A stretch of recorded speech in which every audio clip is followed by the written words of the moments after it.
Hello, I'm Megan McCart, and I'm going to be talking about solutions for private prisons. History of private prisons. The first formal privatized prison in the United States was in San Quentin, California in 1852. Private prisons began gaining popularity in the 1980s when President Reagan escalated the war on drugs. By doing so, the U.S. prison system was flooded with new inmates. By 1990, state prisons reached 115% capacity. Voters were supportive of the criminal justice reform policies, but they didn't support a 60% bond referendum.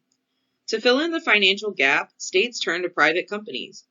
The thought process was private prisons would operate with increased efficiency and save money. Leaving room for competition was supposed to force accountability. Texas was the first state to adopt legislation surrounding private prisons in 1985. Kentucky was the first state to open and operate a private prison in 1986.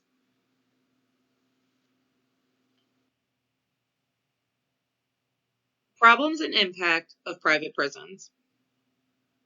The U.S. has the world's largest prison population at 8.5%.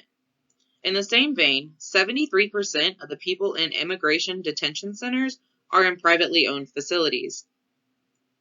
From 2000 to 2016, the number of people housed in private prisons increased 5 times faster than the overall prison population. Both the federal government and states use private prisons. Not all states use private prisons, but a little more than half does.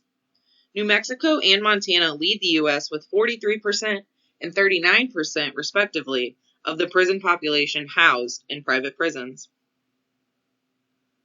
Unlike government-ran facilities, private prisons report to their shareholders and investors. They have a duty to remain profitable. This allows for cutting costs and can lead to safety problems for inmates and prison staff. Private prisons need to keep incarceration rates high to turn a profit. Overall, the criminal justice system disproportionately incarcerates people of color. When it comes to private prisons, people of color are more likely to be remanded to private prison facilities than white prisoners. People of color are also more likely to have longer sentences and less likely to be paroled.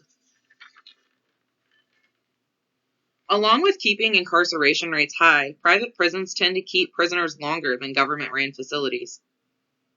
Prisoners in private prisons are 15% more likely to receive infractions. This leads to longer sentences and being less likely to be granted parole. Private prisons are known to be chronically understaffed, overcrowded, and have many riots, and prisoners have inadequate or no medical care at all. Many studies and reports show disease and sickness run rampant in private prisons.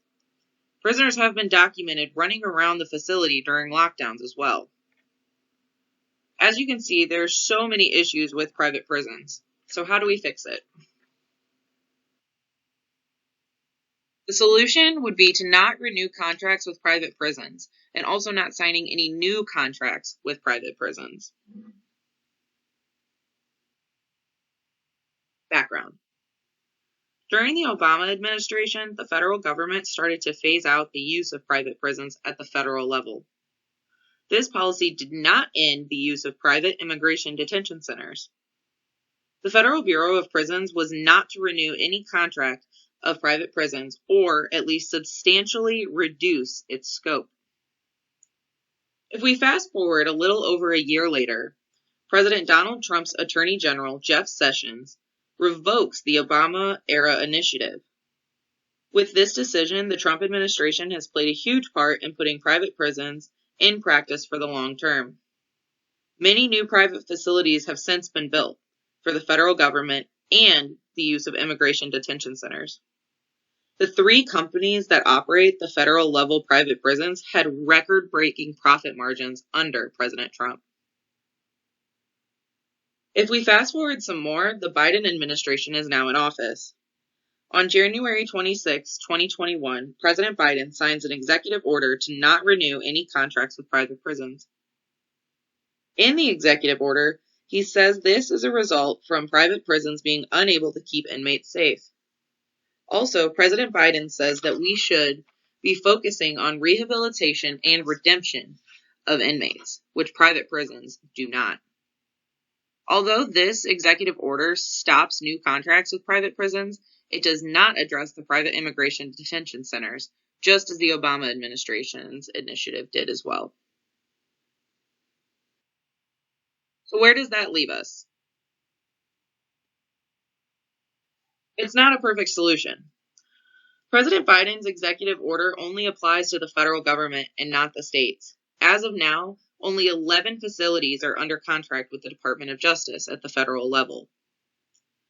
As mentioned before, President Biden's reasoning to discontinue the use of private prisons was because of safety concerns and not focusing on rehabilitation of inmates.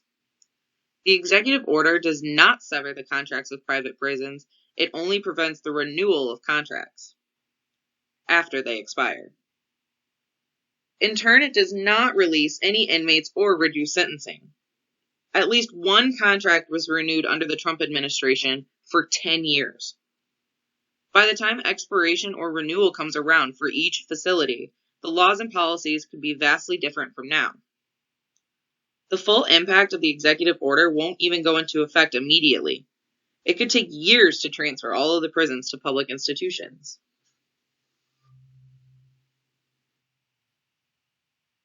Potential fixes. If President Biden wanted to make a larger impact on private prisons, there should be a larger push for states banning the use of private prisons as well. The federal government should also cut contracts with private facilities as soon as possible instead of waiting for them to come up for renewal. Because the executive order doesn't reduce sentencing or immediately release inmates, there should be an effort on the government to shorten sentences of inmates that meet certain criteria. I would imagine this may look like inmates who have majority time served, good behavior, and nonviolent offenses. To combat the problem of time, the federal government should focus heavily on getting inmates transferred to public institutions immediately. This process could take years. There are only so many empty beds in public facilities. That's why early release and reduced sentences in public and private institutions are crucial in banning private prisons. Time is critical in this process not only because it can take a long time, especially with the number of prisoners, but the laws and policies change constantly. You can see how fast it changed from the Obama presidency to the Trump presidency. It only took 18 months for it to be reversed. If the 2024 presidential election swings back to a conservative candidate, we could easily see all of this work being undone once again.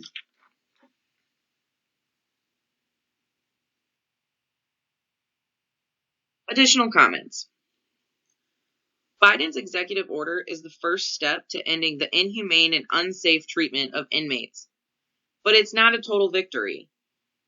It is a step in the right direction.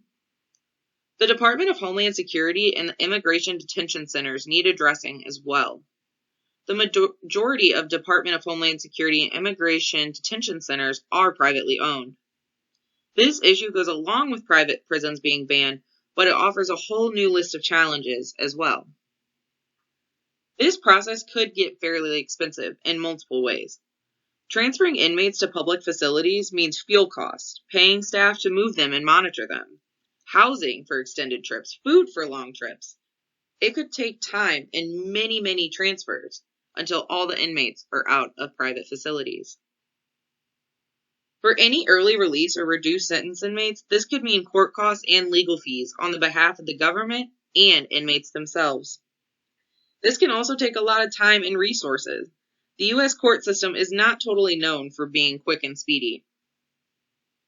There are always new cases and new issues that come up with each trial and inmate.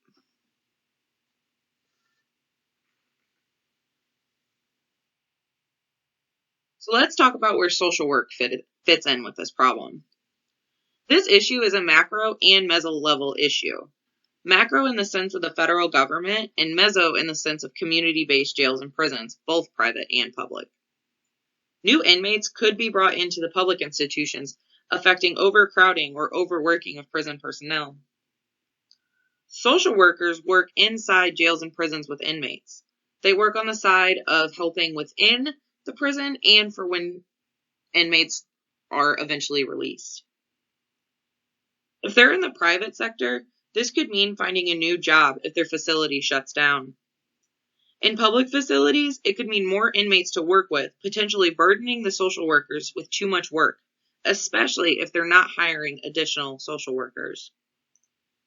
This could lead to burnout and oversights that are detrimental to the staff and or the inmates. But on the flip side of this, inmates could potentially receive better care in public facilities and making the social worker's job different.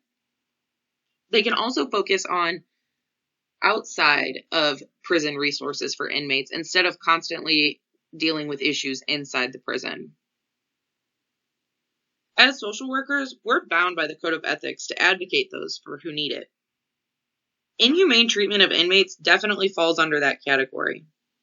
Every person deserves respect, dignity, and access to care.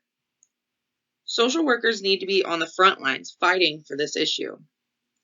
We don't get to ignore this glaring problem because these people are in prison. They're still human beings that deserve to be treated as such. Speaking out against these terrible practices is only just the beginning. We should be working in a policy space to prevent more damage done by private prisons. Social workers also need to be advocating for personnel inside the facilities. Chronic understaffing is unsafe for both inmates and workers alike. Private prisons are also known for being severely underpaying staff and providing little training for the job. Comparatively, public institutions have an average of 6 weeks of training for their new guard staff. Private facilities have an average of 3 weeks training and are paid significantly less. If we want to change how private prisons operate, let's start with improving working conditions inside them if we can't get them completely abolished. Adequate pay for the intense and potentially dangerous job they're doing would just be the start. And these are just some examples of how social workers can advocate for inmates and prison personnel alike. Adaptation to the community. Both Missouri and Illinois have stopped using private prisons. At one point, Missouri did have 2 private prisons, but neither housed Missouri inmates. They only held transfer inmates from out of state. Illinois passed a law against the use of private prisons, so for my community, this problem is on its way to being solved. But this needs to go national. It's much bigger than just 2 states. To do that, we need lawmakers to hear us. They need to know how bad this problem really is and need to have their support to end the use of private prisons. To do this, prison personnel, social workers, advocacy groups, and inmates should all have their voices heard. Each brings a unique perspective to the problem. The louder these groups get, the more attention that is drawn to this issue. The more support garnered by the public may force lawmakers to finally take action against this injustice. In the short term, getting inmates out of private prisons should be the ultimate focus. We cannot let one more person be seriously injured or die at the hands of private prisons. I recognize that these things happen in public facilities as well, but it's generally not to the scale that it happens in private prisons. For the long term, the financial incentive is no longer there for private corporations. Inmates will be treated like humans and not dollar signs.